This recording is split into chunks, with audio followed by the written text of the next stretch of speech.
Good evening, friends, and welcome to Let's Talk Cattle. Tonight I'm really excited to have with us Dr. Cody Pohler. We'll be discussing herd health management. Cody is a graduate of Texas A&M University and has been practicing veterinary medicine for 10 years. And he and his family own and operate Pohler Cattle Company, and they raise a lot of really good club calves. So, Cody, good to have you tonight. Thank you. Thanks for having me. And look forward to our interview.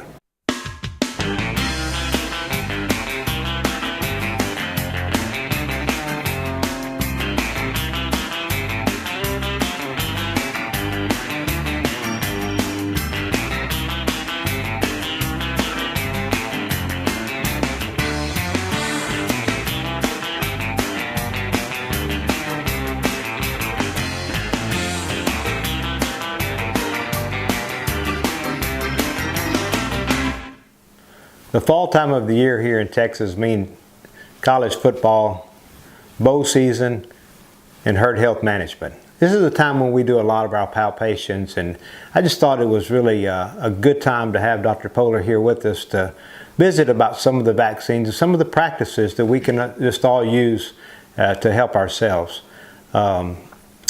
Cody, let's start by just pretending we're right there at chute side and getting ready to palpate those cows. And just tell us some of the practices that you'd like to see us as cattlemen use. Sure, definitely. I think when you're doing that, palpating your cows is very, very important. And looking to see if you have opens, and if you start having more opens than normal, or looking to see why you have open cattle, you kind of look to see what could be causing that. A couple of things we definitely vaccinate for reproduction wise are, first would be Trichomonas fetus, which is a reproductive organism that is carried by the bull. Okay. It's a sexually transmitted disease, and usually that will cause up to 30% loss of pregnancy rates in your cattle. There's a really good vaccine that is available for those cows that is out. Also vaccinating your bulls, I think is a really good idea. The other thing, is another bacteria we look at is leptospirosis. Right. Leptospirosis is it causes late term abortions, usually 7-8 months. Usually those calves are born without hair, and you're looking to see what's the cause of that. I have a couple of herds I'm working with right now that have that in their herd. It's there's some really good vaccines for it. Oxytetracycline works against it. But those are two reproductive organisms we look at to vaccinate against. Sure. Definitely. Sure. As far as just any sort of dewormers or anything, is that a good thing to do in the fall? Yeah, I think that definitely is. There's some really good dewormers out. Whether you're looking at porons, drenches, injectables. Time of year, in our area here, liver flukes are very common in our area. You have to have standing water. A snail as an organism that has to go through that life cycle to get. A lot of people are deworming with flukicides in the fall. Some people year round in this area, twice a year. But I think it's important to deworm at least twice a year, the organ, different type of whatever one you want to use. Sure, definitely. Sure. Now, as far as the vaccines are concerned, are some of those vaccines, do they require a booster later on? And normally, how many days apart do we want to do that? Yeah, so definitely, most of those vaccines first year, whether you're doing heifers, calves, you definitely want a booster almost every one of those vaccines, without a doubt. Cows, that's usually around 4 weeks, typically booster. Cows, we're given vaccines if they've had an initial with the booster, just yearly after that, vaccinations, definitely. Okay. That's good. And so while we've got those cows and we're working those cows, and obviously we've got the babies there, is there anything that we need to be concerned with on the babies? Yeah, you definitely, most people start at weaning when they're vaccinating. If you have issues earlier, if you have blackleg in your herd, if you have a history of lepto in your herd, if you have different, those, you can definitely start, deworming earlier, but typically around weaning time, we start definitely vaccinating those calves without a doubt. For black leg, deworming them, respiratory vaccinations with the stress. Those are things you definitely look at. Trace mineral injectables if you feel need or have a deficiency somewhere. I think those are important as well. It's good. The the aftermath of Hurricane Harvey has devastated people in so many ways, and certainly our prayers are with those of you that have lost homes and so forth. And but from an agriculture standpoint and a cattle standpoint, what are some of the things that you're seeing that you have seen with the effects of these cattle that have been in water, and sort of how does it play out? Cattle that have been underwater. Yeah, and we've had a number of them, lots of them this year, without a doubt, with the flood, and had some in previous years. This is not the first year that we've had flooding. It's just year after year. But last year had a really bad case of it, and it varies. If those cows have good footing in the water for a couple days, they're a lot better off than if they're having to float in that water and try to swim. Absolutely.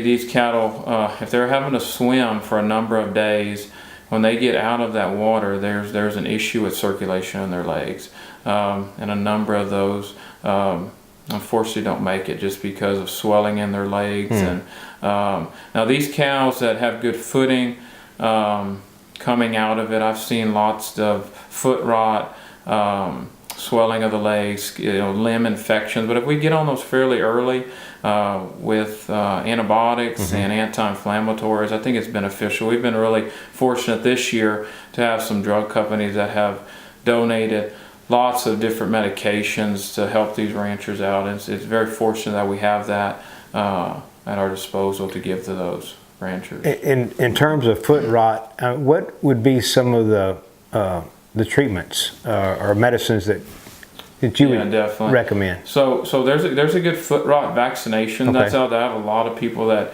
at this time right now, if they're vaccinating, I'm definitely adding that in with you don't have to have really always wet environments to get foot rot. It's a change between wet, dry that these people you can have dry environments and have foot rot. Now I think vaccination is very important. And there's some antibiotics that work extremely well for foot rot. Oxytetracycline, Draxxin. There's a couple of them that work really well. But typically you'll see a cow that has, its foot is swollen, and they'll have interdigital swelling or infection. You can see there. Those are classic signs of foot rot. Good. Well, that's certainly really good information, and I know many of you, like ourselves, have dealt with some of these things here just here real recently. And so what I'd like to do right now is we're going to go out to the chute here that my guys have got a cow in the squeeze chute, and I'm going to ask Dr. Pohler, if you would, just to kind of walk us through vaccinating this cow, the proper way to do it. And so if you take just a minute and join us out there, then we'll conclude the show.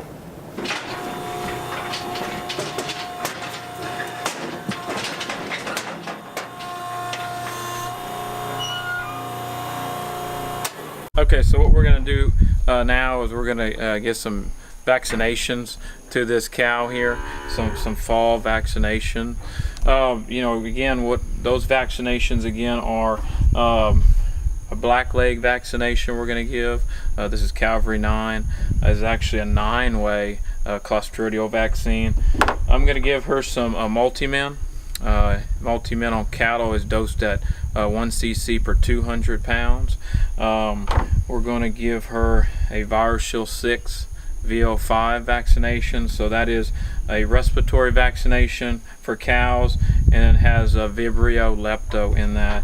And then we're going to deworm her with long range. So long range is an injectable dewormer that has come out not too long ago, and the advantage of long range is that it has an effectiveness of 5 months. And so those are the vaccines and dewormers we're going to use. When you do deworm, when you vaccinate with this number of vaccinations, it's important to spread those vaccinations out, and then also know the route of how you're going to give those vaccinations. This vaccination here is labeled to be given subcutaneously. It's a 2 cc dose. Using a 1 to 1.5 inch gauge needle. I think you need to be important. It's very important that if you're going to give it sub-Q, that you give it under the skin, that you don't give it, when you get the knots come from when you don't give it correctly. So if you give it in the skin, you get a knot. If you give it in the muscle, you can also get a reaction and give a knot. So I'm going to give this vaccination. I like to give my vaccinations typically on the non-show side. I mean, if you have a cow that, you know, definitely not show, you can give it on either side of the neck. I like to stay in front of the neck, in the skin in front of the neck. And so we'll give most of the vaccinations probably here on the left side, maybe one on the right. I like to stay at least a hand's width distance between the vaccination. I think that's very important that you don't get your vaccinations too close.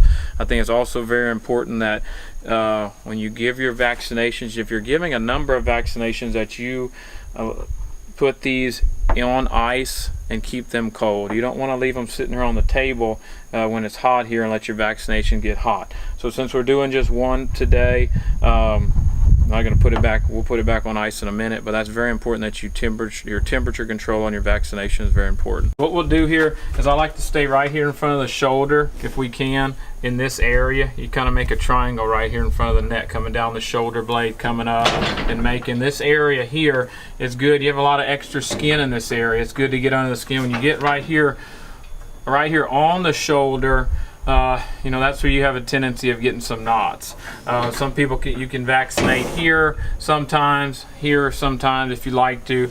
I'm going to try to stay right in this area here. Try to stay a hand's width between my vaccinations. When I feel like I run out of room, we'll move to a different location. So I'll start here on this left side, pick up skin right here. Make sure you're going underneath the skin and injecting your vaccination. Okay, so that'll be one vaccine. I'll come back and kind of note where that is. Always note where I give that first one, and I'll come back a hand's width and we'll give another one right in this area here.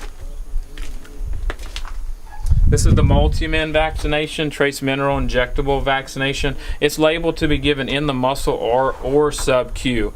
I think it's important with this vaccine that you don't get it within the skin. So I always like to use an 1.5 inch needle with multi-min. And so we gave that other vaccine somewhere in this area, coming down a hand's width. I'm gonna give this one in the muscle.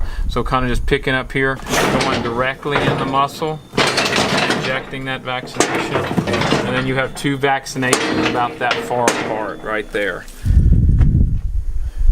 This is the Virus Shield 6 VO5 vaccination. It is a 5 cc dose, labeled to be given under the skin. So we have a vaccine here, we have a vaccine here. If we come a hand's width, we're still within that area with extra skin. And so we'll come off here and give that vaccine. Give that vaccine right here under the skin, right there. Okay, so I've got 3 vaccines here. My next option would be where I want to give the other one. Here. We'll try to maybe go on the other side of the neck and give that last vaccination. This is the dewormer long range. It is a thicker than the other vaccinations we use, so I usually switch to a 16 gauge needle with this, whether you use an inch needle or 1.5 inch. It's labeled to be given subcutaneously under the skin. And so what we'll do here, I usually like to give the long range in a different area, different location than my other vaccinations. Just how it works. And so you'll come here sub-Q under the skin and inject that dewormer right there underneath the skin. So that's all the vaccinations for her fall breeding program. Folks, thanks again for joining us on Let's Talk Cattle. We look forward to seeing you on our next episode.